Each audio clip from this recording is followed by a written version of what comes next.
Bonjour à tous et à toutes, chers adhérents de BHC. Vaïgdal Moshe Vayetze Elecha Vayar Betzivlotam. Moshe Rabbeinu a grandi et il est sorti voir ses frères et il a vu leur souffrance. Qu'est-ce que c'est grandir? Qu'est-ce que c'est être un homme grand? Alors un homme grand, la Torah nous révèle, Moshe Rabbeinu a grandi, il est devenu un homme grand. La première chose qu'il fait, c'est qu'il sort voir les souffrances de ses frères et pour les aider et les soutenir. Reb Chaim Ozer Grudzinski était un des géants de la génération, il y a 2 générations de cela, et son temps était minuté à la seconde, et on raconte qu'il pouvait écrire 2 lettres avec la main droite et la main gauche, et en même temps parler avec quelqu'un, c'est-à-dire faire 3 choses en même temps. C'est-à-dire qu'il était tellement concentré qu'il pouvait faire plusieurs choses, qui avaient chacune de ces choses avait besoin de concentration pour elle-même, et donc son temps était vraiment très très important à ses yeux.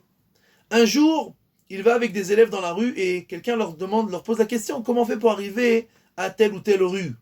Le Rav commence à lui répondre et puis au final il lui dit: écoute, c'est quoi? De toute façon on va dans la direction, viens avec nous et on te montrera exactement où c'est. C'est pas exactement la même direction. Et après qu'ils se sont séparés, qu'ils ont montré à cette personne-là où était la rue, les élèves ont posé la question au Rav. On comprend pas. On sait que le Rav, chaque seconde, elle est importante et qu'il est très pressé sur chaque chose. Pourquoi le Rav, c'était tellement important pour lui d'accompagner cette personne-là? Alors le Rav leur a dit: est-ce que vous avez fait attention que cet homme bégayait? Ils ont dit: oui, un peu, il bégaye. Alors, vous savez, une personne qui bégaye, à chaque fois qu'elle doit poser une question à quelqu'un, elle a honte de faire perdre du temps aux gens, de montrer qu'elle bégaye. Et donc, moi, je me suis dit, tout simplement, cette personne-là, il s'est déjà fait honte une fois pour lui demander comment on arrive.